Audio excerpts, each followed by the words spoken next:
Bonjour la famille, merci de vous être abonnés sur ma page YouTube. Merci à tous ceux qui ne sont pas sénégalais et qui me demandent de faire des vidéos en français. Bien sûr, vous savez que je suis sénégalaise et que ici au Sénégal, en 2018, les gens s'attardent encore à ceux qui font des fautes d'orthographe. Donc pour éviter cela et comme je ne suis pas trop à l'aise avec cette langue française, je vais éviter. Mais pour vous, je vous promets que je vais faire des efforts. Je ne pourrai pas tenir bien sûr tout un sujet en français, mais je vais faire des efforts de parler un peu français, un peu wolof et j'espère que vous allez comprendre malgré mes fautes d'orthographe. Salaamaaleykum la famille, maa ngi nuyoo maa ngi leen di jaajëfal ci abonné bi ngeen dugg ci sama YouTube bu bees bi moom Feuz Galsen TV officiel. Nee naa leen désormais ci kër gi la léppay xewe sama compte Instagram it Feuz Galsen officiel la mën ngeen fa abonné mais daal léegi lépp loo xam te ne vidéo la et puis on va parler de tout. Vous le savez, comme je l'ai dit tantôt ci sama beneen vidéo bi, je pars désormais en formation pour apprendre tout ce qui est matrimonial. Je pense que on le prononce comme ça, c'est-à-dire tout ce qui est astuce, conseil,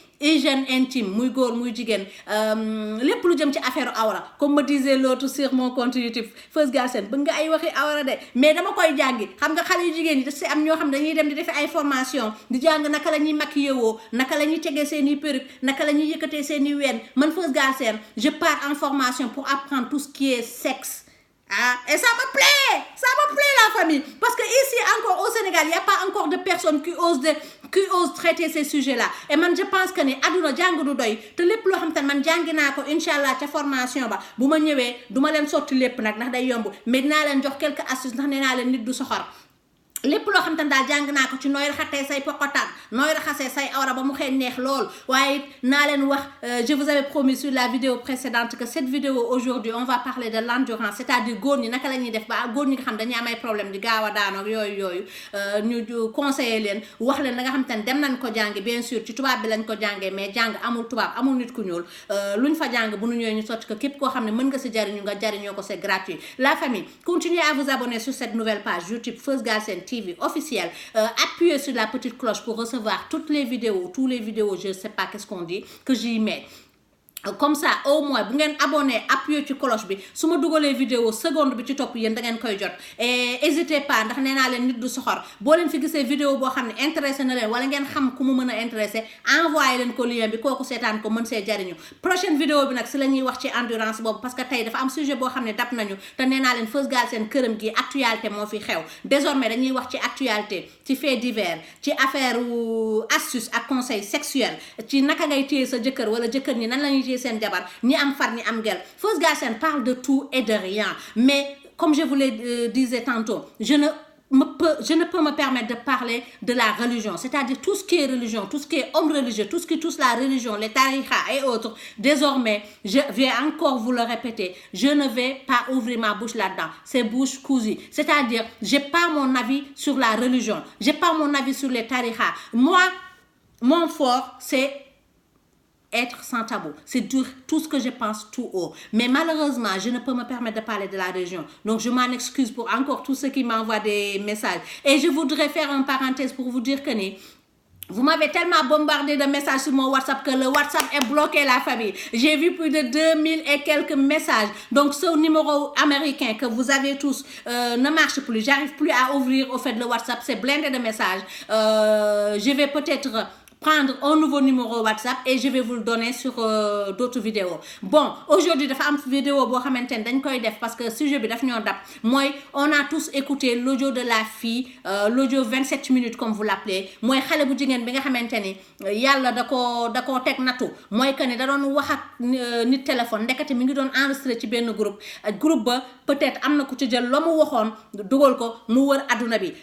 Comme vous le savez, je ne suis pas sur Facebook mais dégg naa Facebook mu ngi toj. dégg naa audio boobu war na àdduna am na man audio bi noonu ngeen ko déglee noonu laa ko déggee dañ ma ko envoyé ma déglu ko ba ma ko déggee nag wax dëgg fa yàlla bu fekkante ni nit day wax dëgg rek gàcce gi dafa jóge ca borom ñëw dugg ci samay yaram man Feuz Galsen, c'est-à-dire rus goo xamante ni et puis j'étais tellement choquée que dafa mel ni man maa ko dund. On ne va pas blâmer, on ne va pas aussi défendre la dame, mais bien sûr dañuy wax que ne njuumte du wees Sénégal nag wax dëgg fa yàlla dañoo war a jug. Sénégal il est temps parce que franchement il y a pas longtemps gis nañ fi benn xale bu jigéen bu doon fecc aussi ci xew ba mu feccee robe ba xotteeku awraam génn noonu la ñu jëlee film boobu di ko partagé waa léegi ñun Sénégal dama leen doon laaj ñun lu tax ñu soxor ñun Sénégal lu tax ñu bon ñun Sénégal lu tax ñun ñu yàkkamti defetu nit c'est-à-dire du ñu faral xale bu jigéen bi parce qu'il s'agit de cette personne là kenn faralu ko la mu def baaxul loolu moom jarul sax jàng l'islam wala jàng alxuraan wala jàng diine ku nekk xam nga ni am jëkkër di wax ak beneen góor sax dafa araam waxuma la ngay wax prévoir aller coucher avec un autre mec c'est haram c'est haram d'après ce que disent ñi xam man xaw ma lu araam ak lu araamul mais je pense que ni la mu def baaxul loolu kenn werantewu ko mais dama bëggoon ñu delloo si waat suñu xel ci benn affaire mooy que ni yow mi may seetaan wala mën Feuz Galsen kan si ñun moo masul def loo xaraam kan si ñun moo masul juum kan si ñun mooy def loo xamante ni lu baax rek la nañ leen waxante dëgg la famille dafa jot nag Sénégal gi ñu bàyyi werante bi dafa jot Sénégal ñu bàyyi bon c'est-à-dire nit bu bonee danga ko war sax suturaal woo ko yedd ko ñooñu jël vidéo audio gel boobu partagé ko man sama xarit bu dee dama bokk ak moom groupe ca groupe ga ma dégg fa loo xam te naka su dul noonu la damay fexe déjà ba arrêté loolu mu bañ a éparpillé wu di dem feneen mais dinaa woo ndaw si ba mu ñëw ma tagal ko ni ko ah diw lii de moo xew ca groupe ba te yawa diw li nga def baaxul bu ko defati de c'est-à-dire ay nit ñu baax dañuy sottalante xalaat ay nit ñu baax dañuy yeddante ndax nee naa leen adduna bi kenn xamul man xaw ma yow mi may seetaan xamoo keneen xamul te ñun ñëppay juum kii dans nous n'a jamais péché kii dans nous kan si ñun moo ni ba mu juddoo tey lu baax rek lay def amul nee naa leen fii léeg-léeg nga gis fi nit ku yaakaar ni dafa baax wala nit ñu yaakaare ko baax te baaxut man de personnellement maa gën a bon ñëpp man personnellement li may nëbb dafa bare ku nekk si ñun am nga loo xam ne bu doon sa sago yaa ngi koy def te kenn du ko yëg nañ leen waxante dëgg ku nekk si ñun ndaw social da koo weer rek ne naa leen kuy def lu bon sax ca yàlla dalaa bëgg kuy def lu bon boo moytul yàlla dina la weer jaarale fa sa baax c'est-à-dire ndaw si yàlla moo ni woon tey foofu la koy jaarale ni dina siiw ba amaana mën na fa jaar ba dootu ko defati waaye kan si ñun moo dul def lu bon ñun ñëpp et je dis bien ñun ñëpp ndaw sa yàlla da koo weer rek mais gis nga ñi partagé audio boobu bare nañu ko partagé ñoo xam te ñi ngi def li ndaw soo si def c'est-à-dire am jëkkër di tëdd ak beneen góor ñi am na si ñoo xam ñi ngi am jabar di tëdd yeneen jigéen Sénégal ban góor moo fa bàkkaarul wala ban jigéen moo fi bàkkaarul man damay bàkkaar sama morom day bàkkaar tañ la leen waxante dëgg on a tous quelque chose qu'on cache on a tous quelque chose qu'on voudrait pas que l'autre sache ku nekk si ñun billahi wallahi ci man laa doore maa ngi def loo xamante ne bu doon sama sago nit du ko yëg wala nit yor si yow loo xamante ne bu doon sa sago seen diggante lay yam nañ leen waxante dëgg ay jigéen lañu njuumte nag du wees nattu du wees xale bu jigéen boobu la mu def junni si ñun a ngi koy def ni patak moom yàlla daleen weeragul rek donc ñëw leen ñu suturaalante Sénégal dañoo yàkkamti échec gu doomu aadama c'est-à-dire man damay ànd ak Fatima Zahra mi naan ko ni ma la bëggee yow sama xarit nga sama jumel nga doomu ndey ci loo nekk mais bis bu Fatima Zahra mi faayee man maa koy jëkk publier man maa koy jëkk yónnee soxna yónnee ko kumba yónnee ko duudu ñu koy def noonu mbir ma siiw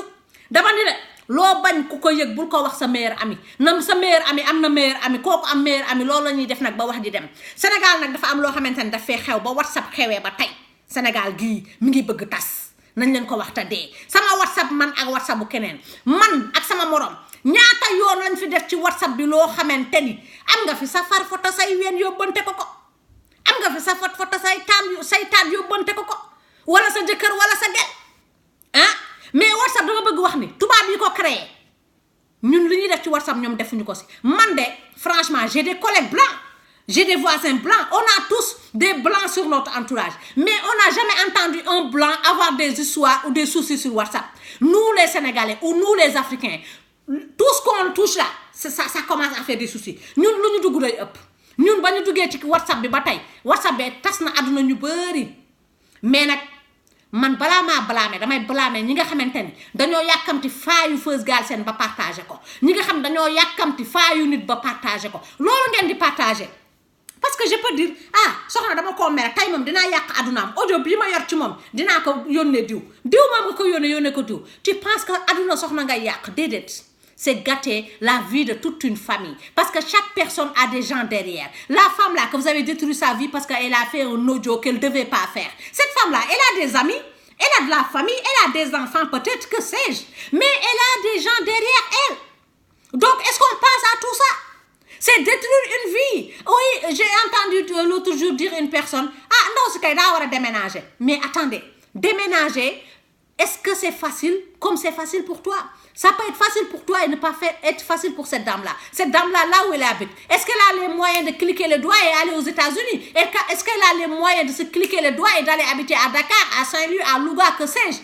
On ne peut pas se permettre de faire des choses et conseiller à l'autre, vas-y, déménage. C'est fastoche. Et puis quand la personne déménage, n'oubliez pas qu'elle déménage avec elle-même. Elle déménage avec son cœur, elle déménage avec son âme, elle déménage aussi avec sa conscience.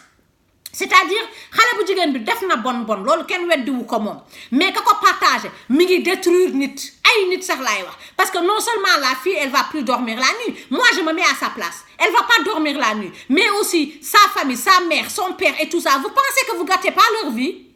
Hein? Donc Sénégal dañoo war a bàyyi bon soxor ak gaaw lu ngeen duul ñooñu di duul ci audio ndaw si yëpp vous def ngeen fi lu raw lu ndaw si def waaw def ngeen ko fi nañ leen waxante dëgg te dee. Man Feuz Galsen mii di wax ak yéen man nit a ngi yor samay image wala mu yor samay audio wala mu yor sama loo xamante ni peut-être bu ko génnee woon dina ma humilier wala mu wàññi ma parce que ay nit dong lañu. Ici personne n'est Dieu, personne n'est Jésus, on est tous des créatures. Ñun ñëpp on fait des bêtises, nous tous on fait des péchés. Qui n'a jamais péché entre nous? L'audio qu'a fait la fille là, que vous êtes en train de partager là, pensez à son avenir, pensez à l'avenir de ses enfants. Et dites-vous que cet audio là, il y a des personnes qui le garderont en vie. Parce que Sénégal, on aime trop s'attarder sur des conneries. On aime trop s'attarder sur la vie des autres. On a tous fait quelque chose qu'on ne veut pas que l'autre sache. Donc arrêtez ça. Et puis, cette dame là, si vous apprenez dans 2 jours que c'est suicidé, vous allez faire quoi? Vous allez faire quoi? Ñaata nit ñoo xaru ndax gàcce. Ñaata nit ñoo xaru ndax vilipender. Le Sénégalais est tout simplement pressé de vilipender la vie de l'autre. Arrêtez-moi ça, s'il vous plaît, please. Man de maa ngi baalu yàlla ndax ci def lu ko naqadi la laa dëkk mu fees ak bu bañ a fees nag audio boobu ndaw soosu def damay ñaan yàlla bu ma dal yàlla bu mu dal doomu aadama keneen ku dul ndaw soosu mais ndaw soosu maa ngi ñaan yal na ko yàlla may xolu muñ ndax bu mu ñulee bu xaraw ñun ñoo ko rey de ñun. Et quand je dis ñun mooy man Feuz Galsen ndax man ba ma jotee audio ba dama koo partagé keneen kooku partagé ko keneen kon Sénégal ñëw leen ñu seetaat suñu bopp. Sénégal kaay leen ñu xoolaat suñuy jëfin. Sénégal ñëw leen ñu suturaalante sutura anamu Sénégal sutura moom dañ koo bannir ba WhatsApp amee Facebook am yeneen yi am te yëpp a tane WhatsApp moom àdduna bu tas la. Donc nag yu mel nii dafa war a tax ñun ñu yeewu chaque jour WhatsApp wan ñu loo xamante ne dañ koo war a sax delete ci suñu téléphone yi WhatsApp la ñu war a bàyyi. C'est-à-dire supprimer WhatsApp bàyyi ko parce que WhatsApp tas na tasati de WhatsApp tas na tasati loolu moom jaru sax ma leen koy wax ndax mooy géej gi dafa saf xorom ndax xam ngeen ko. WhatsApp bii ñëw leen ñu moytu ñun xale yu jigéen ñi téléphone portable ba iPhone commencé jar 500 000 nga xam te ne xale jigéen dañuy dem mbaraane benn guddi jënd ko ba léegi nii téléphone portable mi ngi tas àdduna. Waaw man nag léegi nag sama kër gi maa ko moom Fatima Zara soxna ña nga xam te ne dañoo yeb sama kër gi wax naa leen ko téléphone wékk naa benn mbuus mu sonn si buntu kër gi mbuus moomu kuy duggoo ci fa sa portable na man damaa bare wax te bëgguma ko ma enregistré yóbbu ma. Comme nag léegi sénégalais yi ñoom sa meilleur ami moo lay jëkk yóbbu ndax vidéo boobu ki ko jot ca groupe ko groupe la ko dugal groupe kon mooy nekk ci groupe koo xam ne xamante wu leen say famille wala say mbokk ñoo nekk ci groupe kon ki partage vidéo gel boobu audio gel boobu mbokkam la wala xaritam. Donc nag au Sénégal ici moi je le dis à haut fort. Je suis ami avec personne. Je fais confiance à personne. Ne faites confiance à personne. Tu es en train de dormir avec une fille à côté. Ne tâche téléphone. Vous les hommes là, quand vous êtes en train de faire l'amour ou quoi que ce soit avec une fille, demandez-la d'éteindre son portable, de disco, devant vos yeux. Vous prenez ça, vous mettez ça là-bas. Parce que toutes les filles sont des délinquantes. Tous les hommes sont des délinquants. Tout le monde est en train d'enregistrer. Tout le monde. Donc moi, la prochaine fois que quelqu'un rentre chez moi ici, tu vas laisser ton portable devant la porte. Rien à foutre waaw parce que Sénégal moom mu ngi bëgg yàq moom Sénégal moom léegi moom audio yi moom mu ngi bëgg tas aduna beeg vidéo WhatsApp yi yàkkamti ngeen ku doon fecc sàgganu sax ngeen audio ko wala ngeen filmer ko dugal ko ci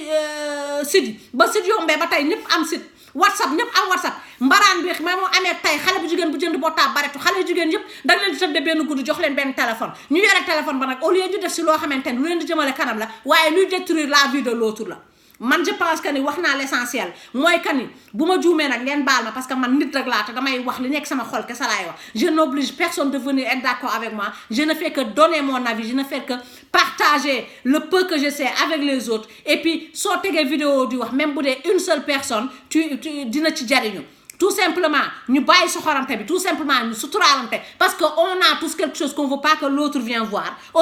c'est pas pour rien que quand tu fais l'amour avec quelqu'un vous avez vu quelqu'un faire l'amour dehors ou vous avez vu monsieur et madame tous les fesses sont nus en train de faire l'amour dehors. Tous qui font l'amour, ils font ça dans une chambre d'hôtel ou dans une chambre de leur maison. La chambre même, on a fermé ça. Même quand tu fais l'amour dans ta maison, tu fermes ta porte. Et pourtant, tu es sûr qu'il n'y a personne. Hein, mais par sécurité, tu fermes ta porte. Donc, c'est ça qu'on appelle le sutura. C'est ça qu'on appelle la discrétion. Soyez discret. Soyez discret. Mais aduna bi ñu nek ñun xalé jigéen ñi nañu yew xalé bu goor bo fi teudé bu la filmé ak bu la filmé wul bu démé day wo benen xaritam ni ko paté Feuz Galsen day nek ci internet bi di dul du dara teudé nako motax xol leen ki ngeen di jox sen taat yi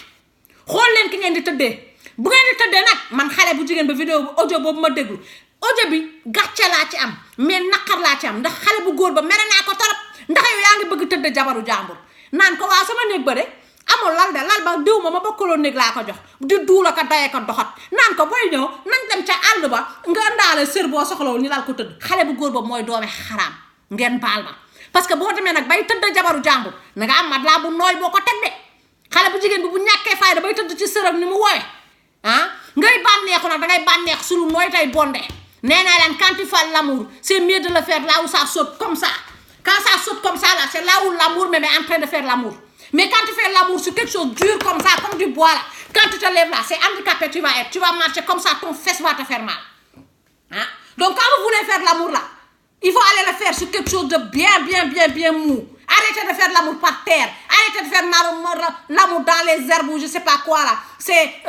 comment dire, c'est vers de terre là qui va rentrer dans votre foufounette là. Et là, vous avez que vos yeux pour pleurer. Parce que non seulement tu es en train de tromper ton mari, mais vers de terre, voilà, Jam va rentrer dans ton fesse là. C'est comme ça que tu vas pleurer. Voilà. Donc, c'est tout pour aujourd'hui. Désolé si j'ai dit quelque chose en trop. Je m'excuse parce que je ne peux pas, franchement, tenir une vidéo correct et calmement. À chaque fois, je m'excuse parce qu'à chaque fois, c'est des sujets qui me tiennent à cœur. Je suis désolée, mes amis.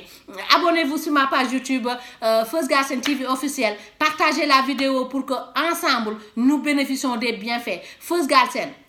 votre youtubeuse sans tabou. À bientôt pour d'autres vidéos.